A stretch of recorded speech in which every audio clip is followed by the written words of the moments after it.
కేసీఆర్ నాయకత్వంలో తెలంగాణ రాష్ట్ర సాధన ఉద్యమం జరిగింది. మొత్తం ఏంటంటే మొత్తం ఈ కేసీఆర్ నాయకత్వంలో ఉన్నటువంటి బీఆర్ఎస్ ఏదైతే ఉందో ఆ బీఆర్ఎస్ ఏంటంటే మొత్తం ఒక ఆయన ఎలుగుడులు పట్టుకొని వస్తాడు, ఒక ఆయన పాములు పట్టుకొని వచ్చి ఆడిపిస్తాడు, ఒక ఆయన కోతులను తీసుకొని వచ్చి ఆడిపించి డబ్బులు ఎన్నిసార్లు అడుగుతాడు. అంటే ఒక జంతువును మన కులం ఒక కులం వ్యక్తి వెనకాల ఒక కులం వ్యక్తి వెంట ఒక జంతువును కంపల్సరీగా పట్టుకొని పోయి ఆ జంతువును ఆడిపించి మనం ఏంటంటే పూట గడుపుకునే పరిస్థితి కొనసాగుతుంది. ఇంతకంటే ఘోరమైంది ఏమన్నా ఉంటుందా ఈ భారతదేశంలో? అంటే సంచారం బీసీ కులాలు అంటే వీళ్ళకు ఒక పూర్వకాలం జరిగింది అని మనం అడుగుతున్నాం మనం. కాబట్టి ఇవన్నీ మన బీసీ కులాలలో లోతుల్లోకి వెళ్ళి పరిశీలించాల్సినటువంటి అవసరం ఉంది. కానీ గమ్మత్ ఏంటంటే మన బీసీ కులాల్లోనే ఇంకా ఒక కులానికి సంబంధం లేదు. ఒక కులానికి ఒక కులము మనం ప్రేమించే మనస్తత్వం లేదు.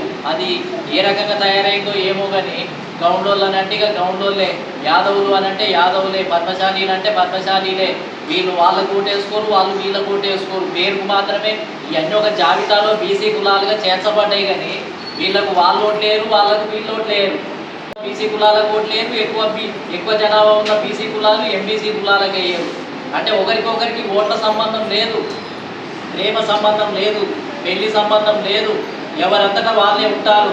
వీళ్ళందరూ కలిసి ఎవరికి ఓట్లు వేస్తారు? ఈ మూడు కులాలు బీసీలలో ఉన్న జనాభా ఎక్కువగా ఉన్న కులాలు, ఎంబీసీ కులాలు, సంచార బీసీ కులాలు ముగ్గురు కలిపి మళ్ళీ కాంగ్రెస్ పార్టీకి ఓట్లు వేస్తారు, ముగ్గురు కలిపి టీఆర్ఎస్కు ఓట్లు వేస్తారు, ముగ్గురు కలిపి ఏంటిది అని అంటే మళ్ళీ తెలుగుదేశం పార్టీకి ఓట్లు వేస్తారు. అంటే రెడ్లకు ఓట్లు వేస్తారు. కాంగ్రెస్ పార్టీ ఓట్లు వేయటము అని అంటే ఎవరికి ఓటేసినట్టు లెక్క? కాంగ్రెస్ పార్టీకి ఓటేయటము అని అంటే రెడ్డి సామాజిక వర్గానికి ఓటేసినట్టు. కాంగ్రెస్ పార్టీని నడిపించేది ఎవరు? రెడ్డి సామాజిక వర్గమే. ఈ రాష్ట్రానికి ఉమ్మడి ఆంధ్రప్రదేశ్లో వరుసగా రెడ్లే ముఖ్యమంత్రులు. కాంగ్రెస్ పార్టీ నుంచి ఎవరన్నా గెలిస్తే కాంగ్రెస్ పార్టీ గెలిచింది అని అంటే రెడ్డి ముఖ్యమంత్రి కావాల్సిందే. అంటే కాంగ్రెస్ పార్టీకి ఓటేయటము అని అంటే ఇక రెడ్డిని ముఖ్యమంత్రి చేయబోతున్నాము అని అర్థం. దాని అర్థం అంతే. ఇక బీఆర్ఎస్కు ఓటేస్తున్నాము అని అంటే చంద్రశేఖరరావు గారికి ఇక ముఖ్యమంత్రి కావడం కోసం వేస్తున్నాము అని చెప్పటం. అంటే ఏంటి అని అంటే రెడ్డికి ఓట్లు వేస్తాము, కమ్మ వాళ్ళకు ఓట్లు వేస్తాము, వెలమలకు ఓట్లు వేస్తాము. వాళ్ళ విషయంలో తేడా ఉండదు. మన బీసీ కులాలకు వాళ్ళ విషయంలో కోపం ఉండదు. వాళ్ళంటే ఏమీ వైరుధ్యం ఉండదు.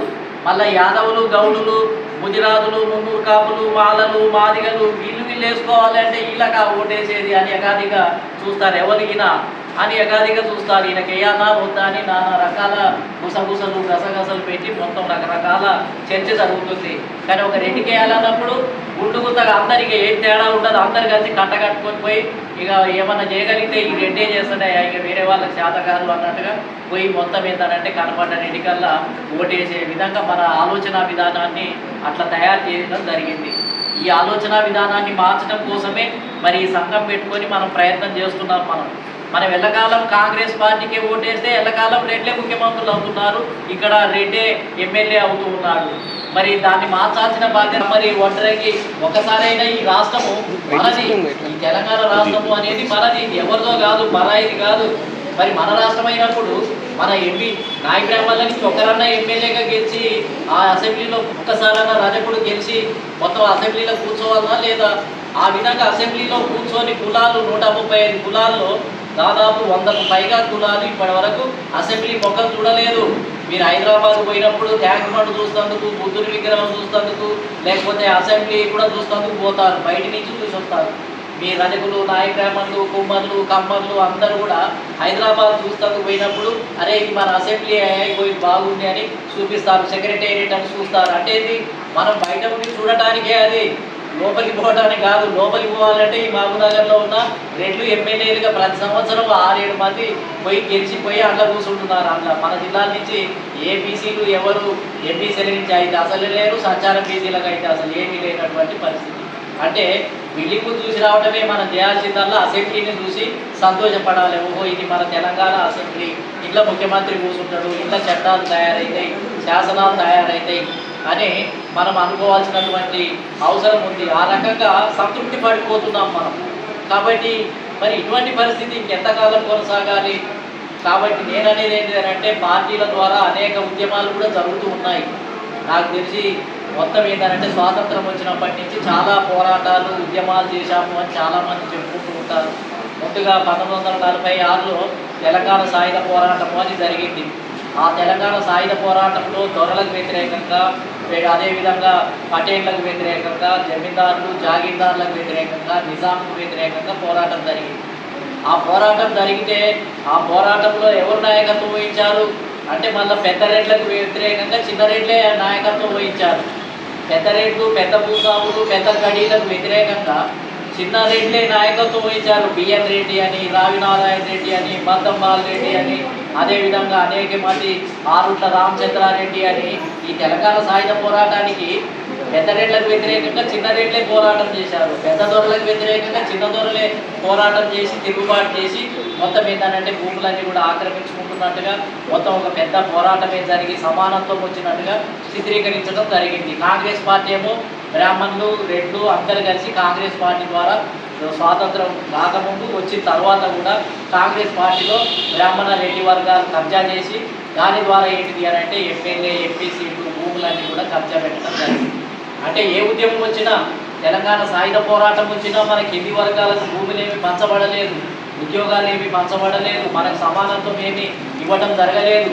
మళ్ళా పెద్ద రేట్లకు మొత్తం పొందితే మీ పెద్ద రేట్లే తింటారా అని చెప్పి పెద్ద రేట్ల నుంచి చిన్న రేట్లు గుంజుకొని వాళ్ళు ఏంటిది అని అంటే కొంత దాన్ని స్వీకరించి వాళ్ళు అనుభవించడం మొదలుపెట్టారు.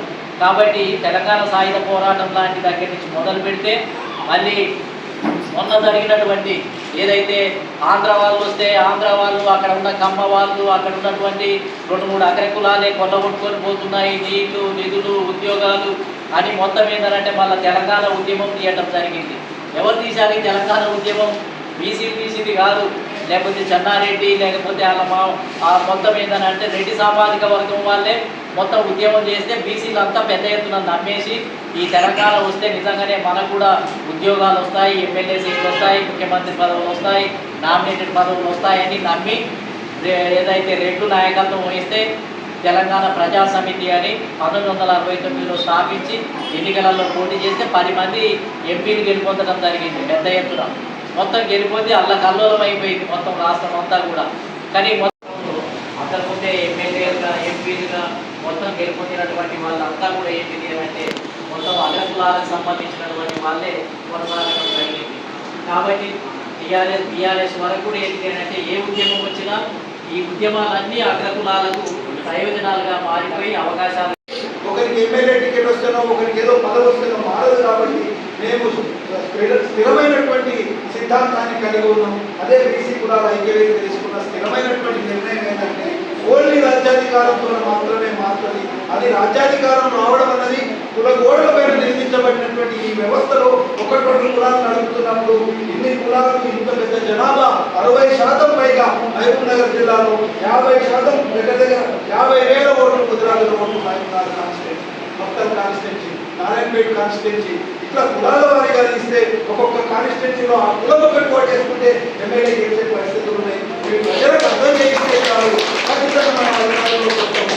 అది సాధ్యమైనట్టుగా అగ్రకులాల నాయకత్వంలో ఉండేటటువంటి ఈ అగ్రకులాల పార్టీల నాయకత్వాన్ని నమ్మాల్సిన అవసరం లేదు. ఆ పార్టీల నాయకత్వంలో కొనసాగాల్సినటువంటి అవసరం లేదు. 70 ఏళ్ళు స్వతంత్రం వచ్చినప్పటి నుంచి ఈ రోజు ప్రపంచాన్ని సెల్ ఫోన్లో చూస్తున్నాం.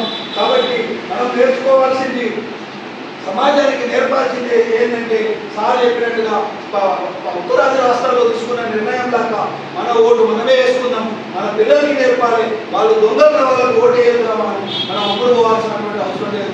దయచేసి మీరు ఆలోచించండి. 1000 రూపాయలు, 2000 మహా అంటే ఒక ఓటుకు 5,000 ఇస్తుండొచ్చు. 5,000తో మీ జీవితాన్ని 5 ఏళ్ళు అమ్ముకున్నంత పని అయిపోతుంది. మీకు ఏమీ జరగవు. కాబట్టి ఎక్కడైనా మారాలని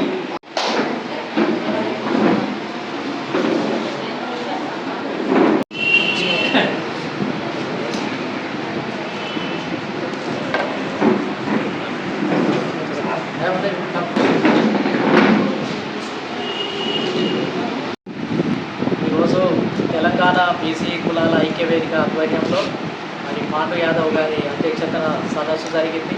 దీనికి మహిళలు, అదేవిధంగా ఉద్యమకారులు హాజరు కావడం జరిగింది. దీని యొక్క ముఖ్య ఉద్దేశం ఈ తెలంగాణ రాష్ట్రంలో రాజకీయ సమానత్వం జరగాల్సినటువంటి అవసరం ఉంది. రాజకీయ బానిసత్వం నుంచి బడుగు బలహీన వర్గాలు విముక్తి కావాల్సినటువంటి సమయం ఆసన్నమైంది. ఈ తెలంగాణ రాష్ట్రం ఏర్పడటం అంటే కొన్ని వర్గాలు కొన్ని కులాలే ఈ రాష్ట్రాన్ని ఆక్రమించుకొని పరిపాలించడం కాదు, అన్ని వర్గాలకు అన్ని కులాలకు సమానంగా మరి సమాన రాజకీయ న్యాయం జరగాల్సినటువంటి సమయం ఆసన్నమైంది. మరి రేవంత్ రెడ్డి ఏదైతే బీసీ కులగణన మరి భారతదేశంలోనే మరి ముందుగా చేపట్టడం అని చెప్పడం జరిగింది. కానీ నిజానికి ఏంటిది అని అంటే ఈ కులగణన అంతా కూడా తప్పుల తడకగా తేలింది. మొత్తం బీసీల జనాభా 52% పైగా ఉండాల్సింది కేవలం 46%గా కుదించి బీసీల జనాభాను 5% జనాభాను ఓసీలకు ఏంటిది అని అంటే కన్వర్ట్ చేయడం ద్వారా బీసీలనే మోసం చేసినటువంటి పరిస్థితి ఉంది. కాబట్టి ఈ జనాభా లెక్కలను మేము గుర్తించడం లేదు, నమ్మటం లేదు, వీటిని మేము బహిష్కరిస్తున్నాము. ఈ రిపోర్టునే, ఈ బీసీ కులగణన సర్వే రిపోర్టునే రద్దు చేయాలి. అవసరమైతే కేసీఆర్ 2014లో నిర్వహించినటువంటి సమగ్ర సర్వేనైనా అధికారపూర్వకంగా ప్రకటించవచ్చు. అది అప్పుడు అసెంబ్లీలో ప్రకటించలేదు కాబట్టి అది చెల్లనేరదు అనేది తప్పుడు దృక్పథం. ఒకసారి సమగ్ర సర్వే చేసింది అని అంటే అది ప్రభుత్వం చేసిందే, అవసరాన్ని బట్టి ఉపయోగించుకోవడం జరుగుతుంది తప్ప అది చెల్లదు అని కాంగ్రెస్ పార్టీ మోసపూరితంగా మాట్లాడుతుంది. 2014లో ఉన్నటువంటి సమగ్ర సర్వే ద్వారాగానే కోర్టులకు సబ్మిట్ చేయడం కానీ దాన్నే కన్సిడరేషన్ చేసి దాన్ని ఆధారంగా తీసుకోవాలని చెప్పి డిమాండ్ చేస్తున్నాం. ఇప్పటి వరకు కూడా రైతు బంధు వేయనటువంటి పరిస్థితి, అదేవిధంగా రుణమాఫీ జరగనటువంటి పరిస్థితి, అదేవిధంగా ఫీజు రియంబర్స్మెంట్ బడుగు బలహీన వర్గాల పిల్లలకు ఏదైతే ఇంజనీరింగ్ కాలేజీలలో చదువుతున్నారో వాళ్ళకి ఫీజు రియంబర్స్మెంట్ కూడా చేయనటువంటి పరిస్థితి ఉంది. బడ్జెట్ను కూడా బీసీల బడ్జెట్ను కూడా కేటాయించినటువంటి పరిస్థితి ఉంది. ఏ ఒక్క అంశంలో కూడా రేవంత్ రెడ్డి గారి ప్రభుత్వం మరి మొత్తం ఏంటిది అని అంటే మరి దాన్ని నెరవేర్చినటువంటి పరిస్థితి ఉంది. పూర్తిగా విఫలమైనటువంటి పరిస్థితి ఉంది. రానున్న కాలంలో మరి ఈరోజు అసెంబ్లీలో బీసీలకు దాదాపు 65 ఎమ్మెల్యే స్థానాలు ఉండాల్సినటువంటి అవసరం ఉంది. కానీ అన్నీ కలిపినా కానీ మొత్తం ఏంటంటే 18 స్థానాలకు మించి లేదు. బీసీలకు దక్కాల్సిన ఎమ్మెల్యే ఎంపీ స్థానాలన్నీ ఇతర అగ్రకులాలే కొల్లగొట్టి అనుభవిస్తున్నారు. ఇది అప్రజాస్వామికం. ఇది ఏంటిదేనంటే అన్ని వర్గాలకు ప్రాతినిధ్యం ఉండాలి, ఈక్వాలిటీ ఉండాలి, పొలిటికల్ జస్టిస్ ఉండాలి. రాజ్యాంగం అనేది ఈక్వాలిటీ గురించి మాట్లాడుతుంది, పొలిటికల్ జస్టిస్ అన్ని వర్గాలకు ఇవ్వాలని మాట్లాడుతుంది. కానీ కాంగ్రెస్ పార్టీ ఏమో కొన్ని వర్గాల చేతుల్లోనే రాజకీయ రాజకీయాన్ని అంతా కూడా వాళ్ళకే అప్పచెప్తుంది.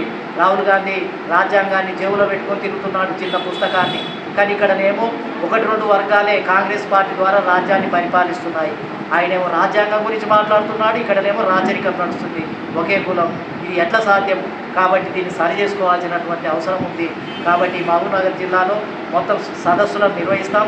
సంధ్యారాణి గారు, పాండు యాదవ్ గారు వీళ్ళందరి నాయకత్వంలో అన్ని నియోజకవర్గాల్లో బీసీల చైతన్య సదస్సులను ఏర్పాటు చేసి బీసీలను తమ కాళ్ళ మీద తాము నిలబడే విధంగా ఒక బలమైన ఉద్యమాన్ని నిర్మిస్తాం. వచ్చే ఎన్నికల నాటికి ఒక బలమైన శక్తిగా మార్చడానికి ప్రయత్నం చేస్తాము అని చెప్పి సందర్భంగా తెలియజేస్తున్నాను. BGR Naragoni, chairman, national political justice front. ఇవాళ బీసీ కులాల ఐక్యవేదిక ముఖ్య నాయకుల సమావేశం. ఈ సదస్సులో ప్రధానంగా సార్ చెప్పినట్టుగా చాలా అంశాలను డిస్కస్ చేయడం జరిగింది. మేమేం ఆశిస్తున్నామంటే ఇవాళ రాష్ట్రంలో ఉండేటటువంటి బీసీల పరిస్థితి దయనీయంగా మారిపోయింది. దానికి ప్రధాన కారణం ఈ అగ్రకుల రాజకీయ పార్టీలని మేము సీరియస్గా నమ్ముతున్నాం. మేము ఇవాళ నమ్ముతున్నది ఏంటంటే రిజర్వేషన్ల ద్వారానో లేకపోతే ఏ అగ్రకుల రాజకీయ పార్టీలు ఇచ్చే తాయిలాల ద్వారానో బీసీల జీవితాలు మారవు. బీసీల జీవితాలు మారాలంటే రాజ్యాధికారంతో మాత్రమే మారుతుంది. రాజ్యాధికారమే లక్ష్యంగా మేము ముందుకు పోయే ప్రయత్నం చేస్తున్నాం. ప్రజలకు అదే చెప్పాలనుకుంటున్నాం, ప్రజల్లో అదే డిస్కస్ చేయాలనుకుంటున్నాం. రాజ్యాధికారానికి కీలకమైనటువంటిది ఓటు. కాబట్టి బీసీల ఓటు బీసీలకే అన్న నినాదాన్ని ప్రజల్లో చేర్చే ప్రయత్నం చేస్తాం. ఖచ్చితంగా రాబోయే కాలంలో బీసీలు అధికారంలోకి వచ్చి తీరుతారు అనేటటువంటి విషయాన్ని తెలియజేస్తూ బీసీల ఓటు బీసీలకే అన్న నినాదాన్ని ప్రజల్లోకి చేర్చుతామనేటటువంటి అంశాన్ని తెలియజేస్తూ ఈ రాష్ట్రంలో ఉన్నటువంటి యువత కూడా ఎవరైతే మనకు రిజర్వేషన్ల పేరుతోని కానీ లేదా ఏదో ఇస్తారు అనేటటువంటి పేర్లతోని ఏ సంఘాలైనా పనిచేస్తే ఆ సంఘాలను నిలదీయాల్సినటువంటి అవసరం ఉన్నది. రాజ్యాధికారం మాత్రమే బీసీల జీవితాలు మారుతాయి. లేకపోతే వాళ్ళు చెప్పినట్టుగా రిజర్వేషన్లతోనే మారుతుంది అనుకుంటే 70 ఏళ్లకు పైగా దగ్గర 80 సంవత్సరాలకు రాబోతుంది స్వతంత్రం వచ్చి. ఏ మేరకు బీసీల జీవితాలు మారినాయో ఆలోచించుకోవాల్సినటువంటి అవసరం ఉన్నది. దాన్ని మేము మేము బీసీ యువతకు కానీ బీసీ విద్యావంతులకు కానీ మేము ఇస్తున్నటువంటి మీ సూచన కావచ్చు లేదా మా వైపు నుంచి రిక్వెస్ట్ ఒకటి మేము చెప్తున్నాం, రాజ్యాధికారమే తప్ప వేరేది లేదు. 60% జనాభా ఉన్న మనము, 60% ఓట్లున్న మనము ఖచ్చితంగా మన ఓటు మనం ఎంతో కొంత వేసుకున్నా మనం అధికారంలోకి వచ్చి తీర్థము అనేటటువంటి నమ్మకం మాకున్నది. దీన్ని ప్రజల్లోకి తీసుకువెళ్తాం. ప్రధానమైనటువంటి ఇవాళ మేము పెడుతున్నటువంటి డిమాండ్ ఏంటంటే, ప్రజలకు మేము పెడుతున్నటువంటి రిక్వెస్ట్ ఏంటంటే, మన ఓటు మనం వేసుకుందాం. ఇప్పుడు మన జనాభా మనకు ఎంతైతే ఉన్నదో దానిలో కొంత ఖాళీ 40-50% ఓట్లు వేసుకున్నా మనం గెలిచే అవకాశం ఉంటుంది. అది ఎట్లా అంటే 4 పార్టీలు పోటీ చేస్తే 4 పార్టీలలో 60% ఉన్న జనాభాలో 30% ఓట్లు మనం వేసుకుంటే చాలు, మనం అధికారంలోకి వచ్చేటటువంటి అవకాశం ఉన్నది. కాబట్టి యువత కీలకంగా ఆలోచించాల్సినటువంటి అవసరం ఏంటంటే, ఇప్పటికీ రిజర్వేషన్లని ఇంకో ఏమో ఇస్తారనే భ్రమల్ని వదిలేసి ఓన్లీ ఓటునే కేంద్రంగా, రాజ్యాధికార కేంద్రంగా మనం ముందుకు పోవాల్సినటువంటి అవసరం ఉందని చెప్పి తెలియజేస్తున్నాం.